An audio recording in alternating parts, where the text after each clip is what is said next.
Todopoderoso, venimos a ti nuevamente, mi Señor, postrados ante ti, nuestro corazón humildemente, Señor, necesitado de ti, te pide que por favor nos hables en este tiempo, Señor, de estudio de tu palabra. Te pedimos que tu Espíritu Santo nos la revele personal, individual, específicamente, Señor, a cada uno de nosotros. Dios, continúa el proceso de transformación o de formación en nuestras vidas, Dios, pues queremos ser más como tú, queremos honrarte, queremos alabarte, mi Señor, y te pedimos que remuevas toda distracción, Padre, y que nos guíes en este tiempo, Señor, en el nombre de Jesús. Amén. Hemos estado estudiando Lucas, el capítulo 8. Mientras llegas allá a Lucas, el capítulo 8, lo hemos estado estudiando, no hemos acabado, es un capítulo largo, y durante el capítulo hemos estado viendo algo importantísimo. Hemos estado viendo a este Jesús predicador, viajando de sitio a sitio, compartiendo la palabra. La semana antepasada vimos a Jesús y sus discípulos a través de la tormenta, y vimos a ese Jesús que tiene poder sobre la creación, que puede hablarle a los cielos, a los mares, y la creación le obedece. La semana pasada vimos a Jesús al otro lado del lago hablando con un hombre que estaba poseído no de uno, ni dos, ni de tres, sino de miles de demonios, y que nuestro Señor tiene poder y autoridad sobre los demonios para echarlos fuera. Hoy vamos a ver específicamente, aunque lo hemos visto antes en Lucas, cómo nuestro Señor tiene poder sobre la enfermedad y cómo nuestro Señor tiene poder sobre la muerte física también. Son características especiales que demuestran, validan el ministerio de Jesús, su poder, su autoridad sobre absolutamente toda la creación. La semana pasada terminamos la escritura viendo cómo la gente del otro lado del lago, los de la zona, los que llaman ¿cómo? Esa es la gente que pone cuidado en las prédicas, si se dan cuenta, lo que ella dijo, la gente del lado de allá, genezarenos. Cómo al ver que Jesús arroja a estos demonios, pero que caen en cerdos y los cerdos pierden la vida, les afecta su economía, les afecta su normalidad, y de pronto, ¿qué tanto más nos va a afectar este Jesús? Jesús, mejor vete. Sienten miedo de Jesús, pero es un miedo del poder que tiene Jesús y de qué cambios puede tener Jesús en sus vidas. ¿Qué tanto puede afectar Jesús las economías de ellos? ¿Qué tanto puede afectar Jesús el estilo de vida de ellos? Jesús, wow, qué poder, pero mejor vete. Vemos a Jesús obedecerles. Ok, está bien. Jesús se deja echar de ese sitio, se sube a su barca, se devuelve. Y hoy empieza la escritura en el versículo 40, solo el 40.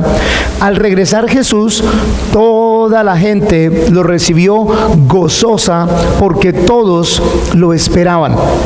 Y quiero que veamos una cosa importantísima: un grupo de gente a un lado, en donde parece que están acomodados, en donde parece que están todo bajo control. Cuando llega Jesús, se dan cuenta de su poder. Mejor vete, Jesús. Mientras que el primer grupo, los que lo vieron partir, tendrías que ir más atrás en las escrituras y saber que Jesús había hecho milagros, venía de predicar, venía de hacer milagros, las bienaventuranzas, y Jesús se monta en una barca y se va. Y la gente, la multitud, porque varias veces leímos antes que decía que la multitud que lo seguía queda en la playa y ve a Jesús irse. Este lago, el mar de Galilea, no es tan grande. Es grande, sí, pero no es un océano así como para que se pierdan de vista muchas veces las cosas, al menos a cierta distancia. Es interesante ver que este grupo de gente de pronto vino hasta la orilla, ve a Jesús irse, ellos no querían que se fuera, y se quedan mirando, y luego ven que hay una tormenta grandísima. De seguro tuvieron la oportunidad de ver el cambio climático y de pronto hasta pensar cómo le estará yendo a Jesús y a los discípulos en el medio de eso. Y la escritura nos confirma que toda la gente, no dice los que estaban allí, algunos de ellos, unos pocos, toda la gente lo recibió gozosa porque todos lo esperaban, todavía estaban anhelando el regreso de Jesús. Mientras que un lado le pide a Jesús que se vaya, otro lado está anhelando, deseando el regreso de Jesús. Y eso sinceramente es un comparativo bien grande de lo que hay veces somos dentro de la iglesia. La iglesia somos todos y cada uno de nosotros. Esto es solo un edificio, aunque digamos voy a ir a la iglesia, pero aún dentro de un grupo, y fijo un grupo con el tamaño de este, algunos de nosotros tenemos a Jesús, pero de lejitos. Y la semana pasada utilizaba la ilustración de la puerta de vidrio.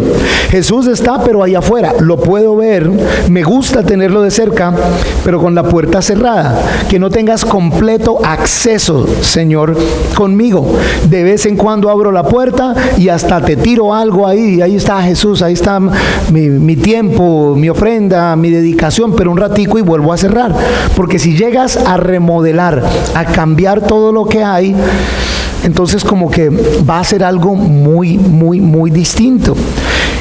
Ese grupo también existe muchas veces dentro de la iglesia. Sí, estoy cerca de Jesús, estoy con Jesús, pero Jesús no está dentro de mí, reinando dentro de mi vida. Reinando mi vida, estoy no yo obedeciendo a Jesús, sino Jesús ahí dispuesto para ayudarme cuando yo lo necesite. Y Jesús, el Hijo de Dios, el Todopoderoso, esa no es la clase de relación que Él quiere tener con nosotros, ni quiere tener esa relación de lejos, a distancia. Hoy lo vamos a ver en esta escritura, porque en el versículo 41 nos empieza a hablar de dos personas específicas. Aunque había una gran cantidad de gente, nos habla de dos personas específicas. Versículo 41, y he aquí vino un hombre llamado Jairo, que era principal de la sinagoga. Se postró a los pies de Jesús y le imploró que fuese a su casa, porque tenía una hija única de unos 12 años que estaba muriendo. Mientras él iba, las multitudes lo apretujaban. Y ahí paramos por un segundo, porque solo vamos a ver un par de cosas de este personaje y luego tenemos que pausar para hablar del segundo personaje, para luego terminar con el primer personaje. Este, por nombre, Jairo, nos dice una cosa que vemos importante, que se postró a los pies de Jesús y le imploró que fuese a su casa. Jairo, cuando se refiere a principal de la sinagoga, me puse a buscar la palabra específica para principal de la sinagoga y como no me pude aprender cómo se pronunciaba, dije mejor ni se las digo, pero es una palabra en griego que quería decir y era específica, no para el sumo sacerdote, no para el sacerdote específico, sino que esa posición, la que se describe aquí como principal de la sinagoga, era la persona que estaba encargada del funcionamiento logístico de la sinagoga. Era esa persona en autoridad que se encargaba de, bueno, cuántas sillas hay, dónde vamos a poner las sillas, dónde va la luz, aquí va la luz, quiénes son los que van a orar, quiénes son los que van a leer la escritura. Y sí, hay veces también, tú lees la escritura, cuando termines yo explico la escritura. Varias veces se encargaba de explicar la escritura, pero era la persona, necesitamos pan, necesitamos vino, necesitamos esto, necesitamos aquello. Era el funcionamiento logístico de la sinagoga. Tenía autoridad, era una persona importante, era una persona que normalmente venía de una buena familia, normalmente tenía un bienestar financiero, económico y tenía autoridad dentro de la sinagoga. Era alguien principal en la sinagoga. Y esto es importante porque inmediatamente después de eso dice, se postró a los pies de Jesús. Aunque tiene importancia, sobre todo dentro de la sinagoga, acuérdense que hasta ahora hemos estado viendo a líderes religiosos repudiar el mensaje de Cristo, empezar a planear cómo matar a Cristo. Ya dentro del medio de las sinagogas, de los líderes religiosos, Jesús es visto como un opositor, como un peligro para el ministerio de ellos.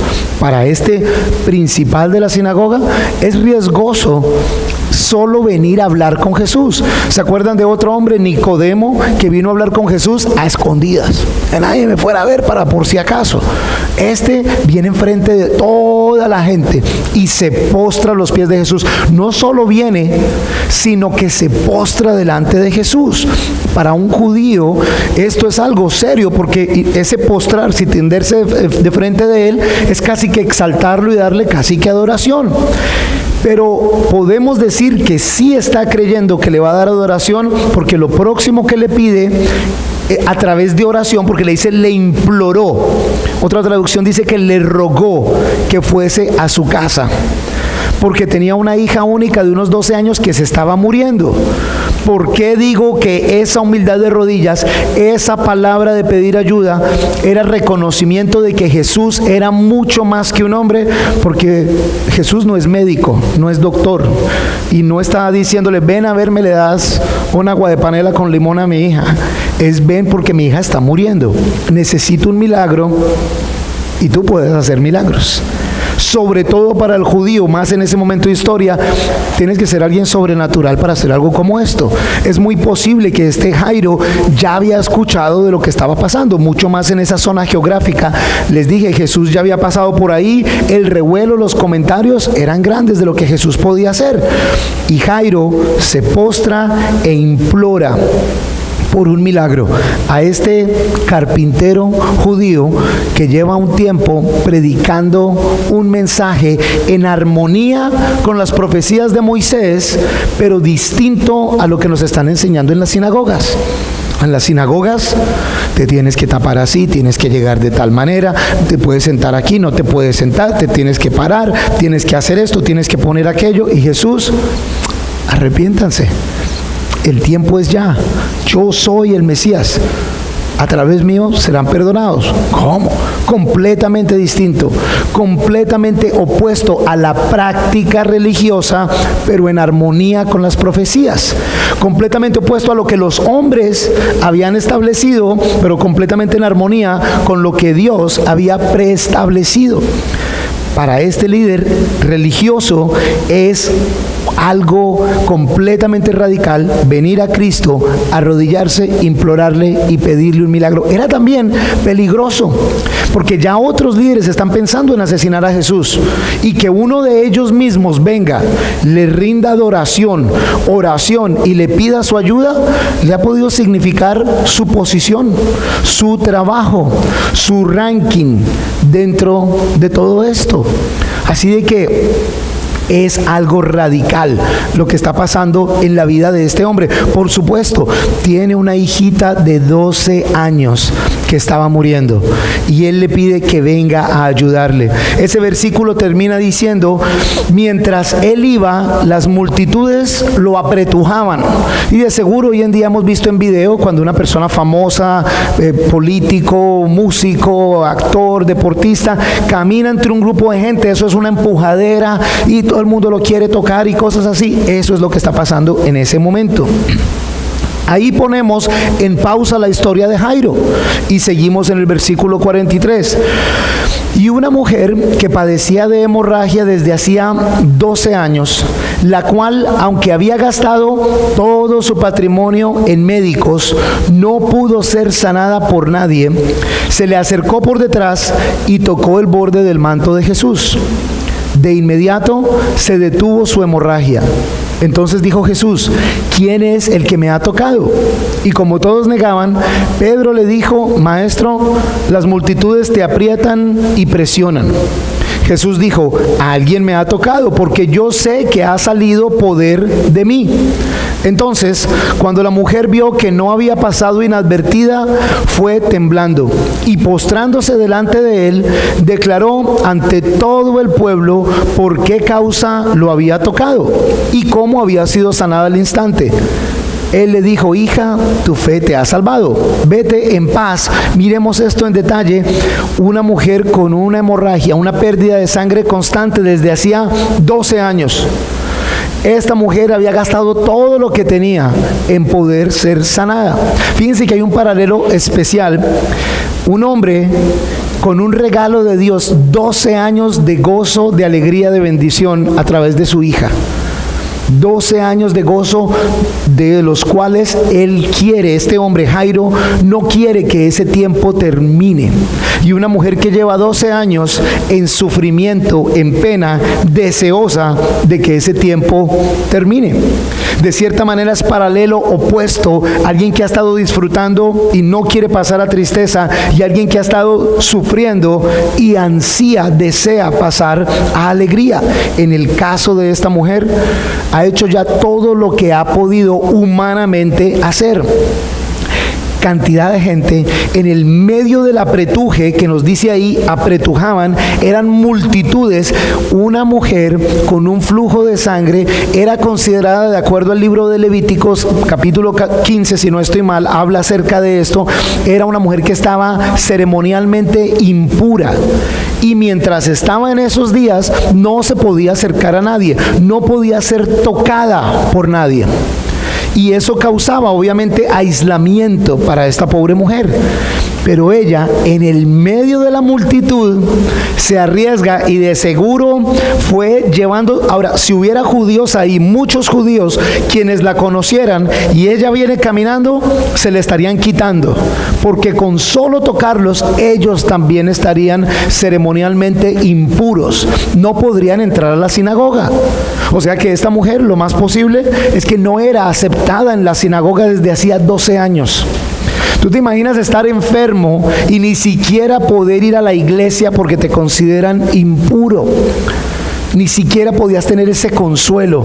Y sin embargo, ella persevera, y en el medio de esa multitud, el versículo 44 dice que se le acercó por detrás, como quien dice, no lo voy a desconcentrar, no voy a arriesgarme a que me rechace, me acerco desde atrás, y dice que estiró su mano para tocar el borde del manto de Jesús.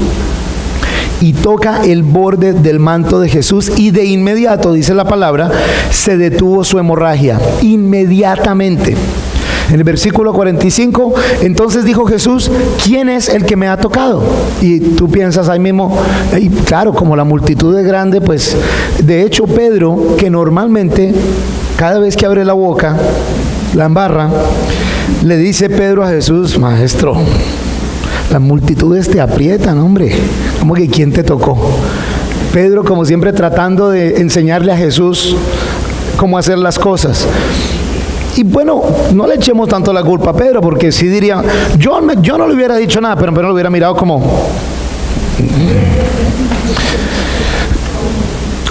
que quién. Jesús no es que no sepa, Jesús es Dios, y una característica única de Dios es que Él es omnisciente, presente también, pero en este caso conoce absolutamente todo. Él sabe quién le tocó. Ajá, y entonces si sabe, ¿para qué pregunta? Todos negaban. Todos lo negaban. Pedro lo exhorta, oye, te están empujando, pero Jesús insiste. Fíjense cómo Jesús con Pedro ignora el comentario tonto de Pedro y vuelve y dice, a alguien me ha tocado, yo sé que ha salido poder de mí. Cuando dice sé que ha salido poder de mí, la mujer que ha sido sanada, solo ella sabe la grandeza del milagro que Dios ha hecho en su vida, ya sabe qué es lo que ha pasado. Ella dice en el versículo 47, cuando vio que no pasó inadvertida, quería pasar inadvertida, recibir el milagro, pasar inadvertida, no pasar la vergüenza, no pasar el problema, no molestar, no incomodar a nadie, fue temblando y postrándose delante de él. Si paras ahí uno diría, ay, pobrecita Jesús, cómo la puso, mira la vergüenza que la está haciendo pasar, temblando, asustada, pasó delante de él. Ya no es desde atrás, escondida, estirando para medio tocar el manto, sino ahora es enfrente de él. Y como ya paró, y de seguro todo el mundo detrás de Jesús empujándolo, pero ya, un momentico, alguien me tocó. ¿Ustedes se imaginan cómo sería si uno estaba empujando? Ahí sí los que se abren, no, yo no fui. De seguro se abrió el corrillo y ella con miedo va llegando. La gente se abre. de seguro, dentro de los religiosos que eran ellos, y hay veces algunos de nosotros, vamos a ver si es un trueno lo que le va a mandar, qué atrevida, descarada, cómo, quién sabe qué clase de juzgamiento habría o no, o qué clase de expectativa había, o tal vez ay, pobrecita, cómo la van a poner en esta situación. Se postra delante de él, la actitud correcta, declara ante todo el pueblo, o sea que todo el mundo está callado, escuchándola, por qué causa lo había tocado. O sea, he tenido una enfermedad por 12 años, he gastado, la palabra no es específica, pero de seguro, porque dice, pone la razón de por qué lo tocó. No tengo otra, creo que él me puede sanar. Da un testimonio delante de todo el pueblo por qué causa lo había tocado, y luego da el cómo había sido sanada al instante. Miren, la historia de mi vida antes de tener este encuentro con este Jesús era todo esto, pero por un instante simplemente creí, estiré mi mano, toqué su manto e inmediatamente Él sanó lo que nadie había podido hacer. Él, Jesús, en el versículo 48 le dijo: hija, tu fe te ha salvado, vete en paz. ¿Te das cuenta? Si vuelvo a la ilustración de la puerta de vidrio, está allá afuera el que me ayudó, está allá afuera el que me ha cambiado, pero Jesús lo que quiere es puerta abierta ahí. Hija, hijo, hijito, tu fe te ha salvado, el que tú has creído. Ahora sí, vete en paz. Es el no tengas puertas, no tengas divisiones. Obviamente Jesús sabe quién fue el que lo tocó, porque la conoce. David dice en sus canciones hermosas de adoración: tú me conoces, me formaste en el vientre de mi madre, me conoces desde antes de que existiera y me conoces por nombre. El Señor conoce a cada uno de nosotros. Para cada uno de nosotros tiene un plan específico y un propósito específico. Y conoce nuestras más recónditas situaciones, condiciones, pensamientos. Él no necesita que se los digamos. Sin embargo, como en este caso, Él no quiere que se quede en un toqué y se solucionó, sino al contrario, le da una plataforma, un escenario para que ella cuente lo que Cristo ha hecho en su vida. Y quién era ella y lo quebrantada y lo mal que estaba y cómo el mundo no pudo solucionar, ni ella pudo solucionar, pero Dios es todopoderoso y en un instante lo hizo. Fue un gran testimonio de fe y Jesús lo confirma cuando le dice: hija, de una manera cercana. Tu fe te ha salvado, vete en paz. Es un tema de fe en el caso de ella y una gran enseñanza para nosotros. Pero tengan en cuenta una cosa, tenemos una historia paralela. Jairo está afanado, su hija está muriendo. Ustedes se imaginan si ustedes son Jairo y van con Jesús, vamos por el camino a la casa y ahora resulta que Jesús para y que ¿quién me tocó? ¿Quién me tocó? Imagínense la actitud de Jairo, hacer, hey, vamos rápido. Sin embargo, la palabra en ninguna parte nos dice que Jairo se inquietó, se molestó, se quejó. Jairo está presenciando lo que está sucediendo con esta mujer y va a ser de gran ayuda para él. Porque Jairo puede ver que esta mujer, que no tenía otra alternativa, se estiró a Jesús, con solo tocarlo recibe salvación. Sanación en este caso, pero luego Jesús le dice: tu fe te ha salvado. Pues ella ya experimentó el poder de Dios en su vida y podemos asumir que de ahí en adelante se convirtió incluso en seguidora de Jesús, o que sabría lo que iba a pasar con Jesús y que de seguro presenció lo que pasó. Y el Señor decir que tu fe te ha salvado es esa, como de la misma manera en que nuestra fe, y decimos, nuestra fe en Cristo es la que nos permite ser salvos. El sacrificio que Él pagó por nosotros, la pena que Él pagó por nosotros en la cruz. En el libro de Hebreos, acompáñenme a Hebreos capítulo 11, por favor. Hebreos capítulo 11, estamos en el Nuevo Testamento y seguimos. Si estás en el Nuevo Testamento, más páginas hacia adelante en el Nuevo Testamento. En este libro de Hebreos, el capítulo 11 es conocido por algunos como el Salón de la Fama de la Fe, porque se habla de varios personajes, pequeños, grandes, pero todos insignificantes a la hora de ponerlos en la presencia de Dios, pero nos habla de la fe en ese Dios inmenso. Y en el versículo 6 de Hebreos capítulo 11, versículo 6, dice esto que muchos memorizamos: y sin fe es imposible agradar a Dios.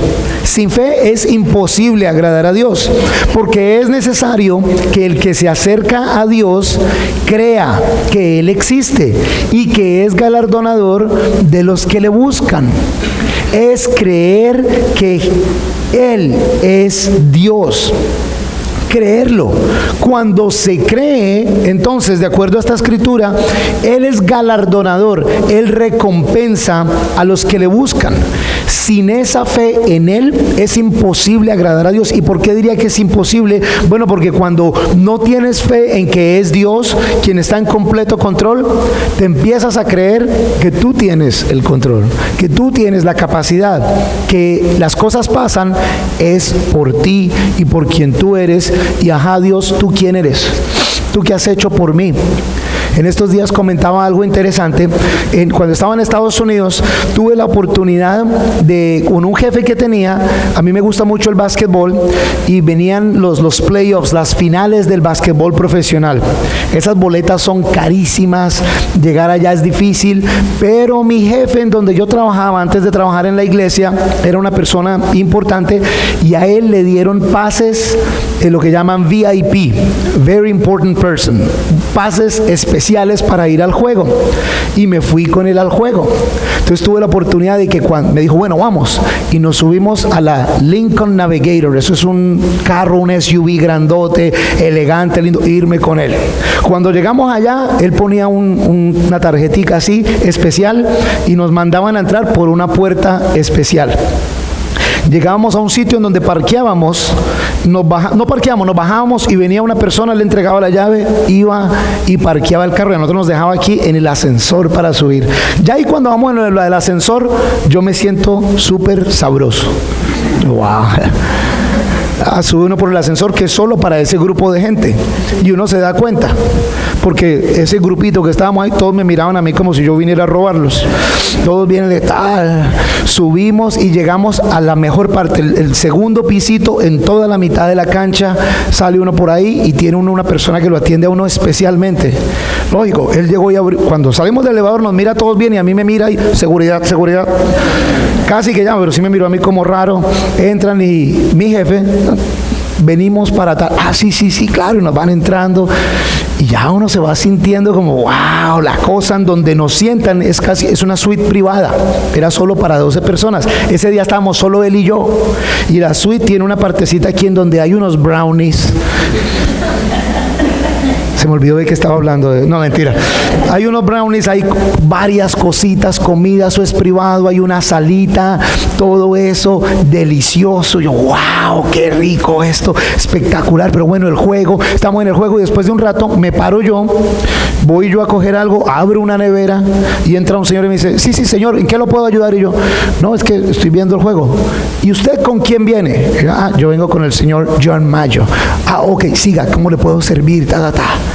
Sí, todo eso beneficio y toda esa cosa bacana que yo estaba viviendo, en ese momento yo pensé que era por Santiago, pero no era Santiago, lo hubieran sacado de ahí hacía rato. Santiago no tenía ni con qué pagar para llegar ahí, pero como venía en ese caso con el señor que se llamaba John Macho, el nombre era, sí, ¿de qué le sirve? ¿Cómo le puedo ayudar? Claro, siéntese. Sí, ese es el paralelo de Jesús.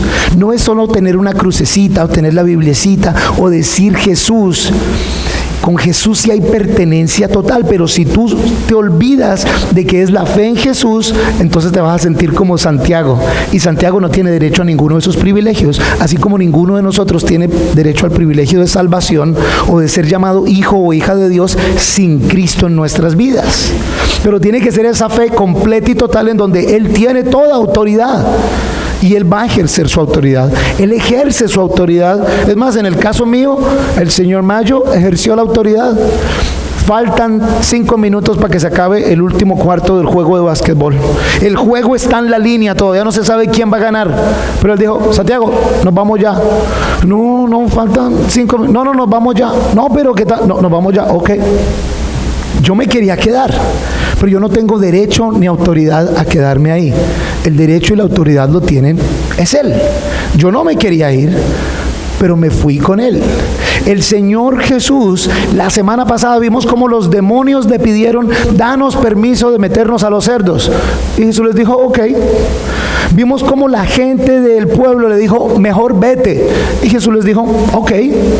Respuestas afirmativas. Pero cuando el hombre endemoniado, que había sido rescatado de esa posesión demoníaca, le dijo, Jesús, yo me quiero quedar contigo, Jesús le dijo, no, vete a predicar por aquí, por toda esta zona, cuéntale a los demás lo que ha pasado. La respuesta fue negativa, pero dentro del plan de Dios fue lo mejor que pudo haber pasado. En las vidas de nosotros, el Señor muchas veces toma determinaciones, permite que pasen cosas en tu vida, pone y quita gente de tu vida que, aunque te duela, es lo mejor para ti. Es lo mejor para ti, pero tienes que tener fe, porque si no vas a terminar como esta gente. Mira, Jesús, como no estoy seguro de lo que va a pasar, mejor vete o quédate allá afuera. Y muchos de nosotros vivimos nuestra vida acá con Jesús afuera de la puerta, en vez de permitir que ese poder maravilloso de Jesús esté manifiesto en nuestras vidas, y que a través de ese poder el Señor nos permita el escenario para glorificar su santo nombre por lo que Él ha hecho en nuestras vidas. ¿Te das cuenta que esta mujer sin nombre en la historia es el cumplimiento de la gran comisión dada mucho después? Vayan y hagan discípulos de todas las naciones, contándoles estas buenas de salvación. Esta mujer está contando, estaba mal, sin cura, sin oportunidades, completamente impura ceremonialmente, pero Cristo me limpia. Aunque ella estaba impura ceremonialmente, la pureza de Jesús la limpia de toda impureza. Si se tratara de eso, todos nosotros estamos ceremonialmente impuros. Tenemos pensamientos, palabras y acciones que no representan al Señor al cual servimos, pero su gracia y su pureza y su perfección nos permiten pararnos delante de ese Dios perfecto y no ser consumidos por un fuego, sino ser aceptados por su amor. Pero la historia sigue. Jairo debe estar ahí afanado, Jairo debe estar esperando ahí qué fue lo que pasó. Y en el versículo 49, mientras él aún hablaba, Jesús hablaba entonces, vino uno de la casa del principal de la sinagoga para decirle, tu hija ha muerto, no molestes más al maestro. ¿Te imaginas esa noticia tan terrible para Jairo, que está presenciando lo que ha pasado? Sin embargo, nuestro Señor, que lo conoce también a él, a Jairo y a nosotros, ni siquiera se ve aquí que Jairo tenga la oportunidad de responder. Jesús responde, porque el versículo 50 dice, al oír esto, Jesús le respondió, no temas, solo cree y ella será salva. Fe, cree, solo cree. Raro, hoy en día en la iglesia hasta de pronto le hubiéramos dicho, mira, ora, ayuna, haz, que todo es bueno. Sin embargo, en este caso Jesús solo le dice, cree, solo cree, ella será salva. Versículo 51, cuando llegó a la casa, no dejó entrar consigo a nadie, sino solo a Pedro, a Juan, a Jacobo y al padre y a la madre de la niña. Y te pones a pensar, pero ¿por qué no dejó entrar a nadie más? Y si te imaginas, igual que en los vecindarios de nosotros, la pérdida de una vida es una tragedia, es dura, más cuando se trata de un infante, de un niño, una niña, 12 años. De seguro los vecinos, los familiares sabían que estaba enferma, el riesgo de perder la vida, y habían estado al tanto de todo lo que pasaba. Ahora saben que ha muerto. Y fíjense que en el versículo 52 dice, todos lloraban y lamentaban por ella, pero él dijo, no lloren, ella no ha muerto, sino que duerme. Ellos se burlaban de él sabiendo que ella había muerto. Pausamos ahí un segundo. Entre el versículo 51 hay algo cronológico que no está en el mismo orden en el que están estos versículos. Cuando llegó a la casa no dejó entrar consigo a nadie. Pero es que en el 52 te das cuenta cómo estaba el ambiente. Todos lloraban y lamentaban por ella. Cuando él les dice no lloren, no ha muerto, sino que duerme, se burlaban de él. Se están burlando de él porque ya sabían que había muerto. Entonces el Señor se lleva nada más al papá, a la mamá y a Pedro, Juan y Jacobo. los más cercanos. De hecho, ¿qué otro nombre hay para Jacobo en la Biblia? No tiene nada que ver con el estudio, pero me pareció interesante que ustedes lo supieran. Y al padre y a la madre de la niña. No creo que ni el padre ni la madre estuvieran burlándose de Jesús. No creo que el padre ni la madre estuvieran opuestos a lo que se dice. Ni creo que Pedro, Jacobo y Juan estarían burlándose. Entonces ustedes se los lleva allá adentro, a esa parte de cercanía. Y en el 54 dice lo que hizo. La tomó de la mano y habló a gran voz, diciendo: niña, levántate. Entonces su espíritu volvió a ella y al instante se levantó, y él ordenó que le dieran de comer. Sus padres quedaron atónitos y él les mandó que a nadie dijeran lo que había sucedido. A nadie le dijeran. Otra vez un milagro. En el anterior, el poder y la autoridad de Dios sobre la enfermedad. En este, nuevamente, no es la primera vez, el poder y la autoridad de Dios sobre la muerte. Ahora, a gran voz. Si están en una casa, y más en esas casas de esa época, en un sitio, ese a gran voz es muy posible que se escuchó desde afuera. Niña, levántate. Vamos a ver qué está haciendo Jesús allá. Pero a los que entraron con él, que vieron de primera mano, no le cuenten a nadie. Sin embargo, Mateo, en su recuento de esta historia en los evangelios, dice que esa historia se propagó por toda esa área geográfica, porque ellos no tenían que contarle a nadie lo que había pasado. La niña se levantó, y se levantó con hambre. Imagínense cuando salió del cuarto y las demás personas la vieron. Quienes sabían, la escritura dice que sabían que ya había muerto. Y el judío, en su tradición, cuando una persona moría, era muy rápido a proceder con, valga la redundancia, los procedimientos de los cadáveres, porque nuevamente el sitio estaba impuro, y era rapidito que venía los procedimientos, los aromas, sacarlo y llevarlo a un entierro. Ya sabían que estaba muerta, pero sabían, sin embargo, la ven caminando y siguiendo su vida común y corriente. De seguro que no necesitaban el testimonio de todas estas otras personas diciendo, porque estaba esa niña misma viviendo y jugando en la calle. ¿Quién necesita que le cuenten la historia? Si no es sino salir y ver que la niña está jugando ahí, la niña que se sabía que estaba muerta desde antes. El Señor fue específico con la mujer. ¿Quién me tocó? Aquí está la plataforma. Habla y di lo que te pasó. Y con Jairo y su hija, su esposa y estos 3 discípulos, específico de entrar en intimidad con ellos y que por fe vieran esta salvación. ¿Sí? Muchas veces, y si tú llevas viniendo aquí algo de tiempo, dices, oye, normalmente hay punto 1, punto 2, punto 3, y de pronto estás, oye, ¿cuál fue el punto 1 ahí? Ya dijeron el punto 1. Tu fe se prueba antes y después del milagro. No es solo tener fe de antes del milagro. Tu fe se prueba incluso después del milagro, contando lo que Dios ha hecho y dándole la gloria a Él. No solo ya recibí el milagro, sino que en el caso de la mujer, Jesús la instruye y le da la oportunidad para que pueda compartir con todo el mundo. Y en el caso de Jairo y su esposa, aunque les dice, no le digan a nadie esto específico, la sola vida de la niña es el testimonio más grande para todo el mundo del milagro que Dios ha hecho.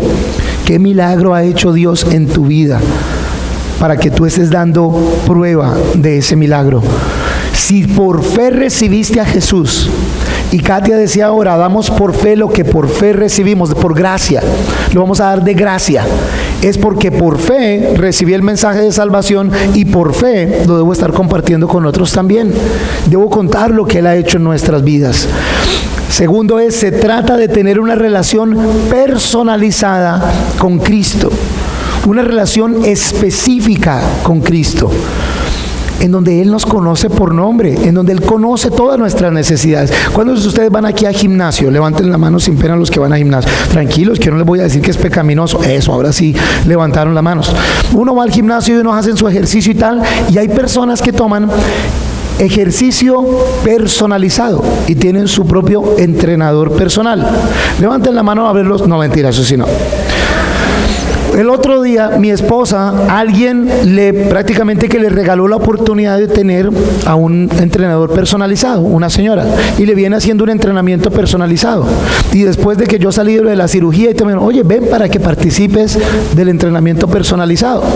Y yo fui a ese entrenamiento personalizado, que era personalizado para la persona de mi esposa, pero si mi esposa lo hace y yo, pues, claro, a ver cómo es. A los 5 minutos estaba mareado y yo veía a mi esposa, ya está, y que la brincaba, y yo, me están llamando, perdón, ya, como pude me escapé de ese personalizado, porque eran 2 mujeres y estaba yo avergonzado de que yo, y como estoy de mal yo físicamente.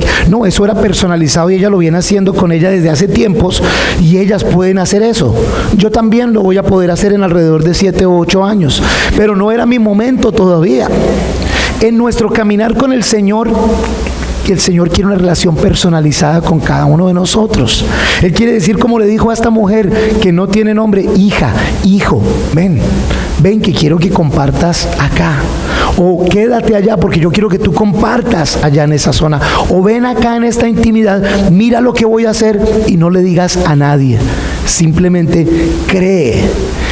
Confía en que el Señor quiere tener una relación. La relación del Señor con ella no es la misma de ella, ni de Él con ella. Es igual en el sentido de amor y gracia abundante. Pero el plan del Señor para cada uno es distinto. Hay veces es parecido, pero es distinto. Preocúpate por saber cuál es el tuyo con Él. Y no permitas que sea generalizado, porque ese es del público en general. Cristo quiere especializado, personalizado con cada uno de nosotros. Tercero, cree que Dios es más grande que cualquier problema que estés enfrentando. Créelo. Para Jairo, que está presenciando la sanación de esta mujer, pero recibe las noticias, tu hija ha muerto. Como que esta enfermedad era curable, pero ya mi hija ya murió. Y Jesús inmediatamente le dice, cree. Hay veces como cristianos perdemos eso. El Señor sí hace milagros, hoy todavía. Si te despertaste y estás aquí, eso todavía es un milagro. Cada vez que respiras es un milagro. Cree que Él es más grande que cualquier situación que estés viviendo y que en el medio de esa situación Él te está enseñando algo. Lo vimos en la tormenta atravesando el lago. Era un tema de fe. Era un tema de creer en Él. Créele al Señor. No pienses que el problema o la situación que pasas es más grande que Él. Créele lo suficiente como para confiar en el proceso. Porque una cosa es creerle al Señor y otra cosa es creer en el proceso y de cómo lo está haciendo. El hombre al lado de los gerasenos. Yo me quiero ir contigo, Señor, yo quiero contar esto. No, tú quédate aquí, en donde no había nadie más contando las buenas de salvación, y ve y cuenta las buenas de salvación. No tengo idea de cómo hacerlo, no sé cómo hacerlo, no conozco a nadie, llevo años endemoniado y la gente me rechaza. Quédate aquí que yo voy a hacer una obra contigo. Con Jairo fue hasta la casa. ¿Se acuerdan que hace unas semanas leímos del centurión? Y el centurión fue simplemente, vete que ya está sano. Yo no necesito ir hasta allá. ¿Pudo haber hecho eso con Jairo? Por supuesto. Pero nuestro Señor escoge hacerlo de distinta manera, de acuerdo a lo que quiere enseñar a cada uno de nosotros. Créele lo suficiente como para confiar en el proceso, así el proceso sea pasar por una tormenta. Así el proceso sea sufrir durante un tiempo. Ese sufrimiento también hace algo en tu vida. No dice, asumo aquí, y por favor perdónenme si estoy asumiendo mal, pero el Señor atravesó y volvió ahí mismo. La hija de Jairo está grave. ¿Sería que la hija de Jairo ya estaba enferma antes de que Jesús se hubiera ido y hubiera regresado? De pronto. Y de pronto Jairo estaba esperando en línea para hablar con el Señor y no pudo. Le tocó ver al Señor irse. Y de pronto la única esperanza que tenía se había ido. Sin embargo, el Señor regresa. El Señor en estas 2 historias de estas 2 semanas nos muestra qué tanto nos ama para ir a rescatar a un endemoniado al otro lado del lago, ser rechazado, volver a rescatar a una mujer sin nombre en la historia y darle la plataforma para que predique, y luego sanar, rescatar de la muerte a la hija de un hombre que se identifica con la clase religiosa del momento.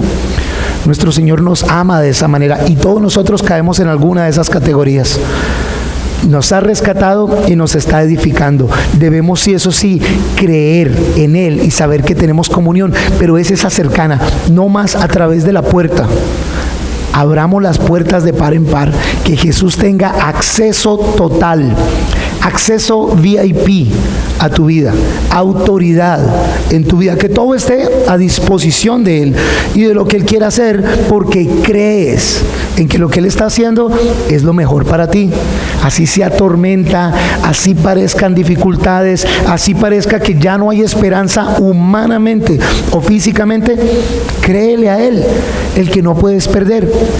Termino con esto y luego vamos a tomar la comunión. El apóstol Pablo, cuando lo juzgan y lo acusan en distintas ocasiones, se dan cuenta que ni azotándolo, ni prohibiéndole, ni diciéndole que lo van a matar, lo pueden convencer de rechazar o de renunciar al mensaje del Evangelio, a proclamar a Cristo. Y cuando ven que no tienen cómo hacerle daño, lo dejan libre para que siga haciendo su obra. Si el enemigo encuentra una zona en tu vida con la cual tú te quedes adentro encerrado con Cristo afuera, ahí se va a enfocar. Pero si no hay forma, entonces el acceso es total. Abramos las puertas de nuestro corazón para tener una comunión íntima con el Señor. Amén.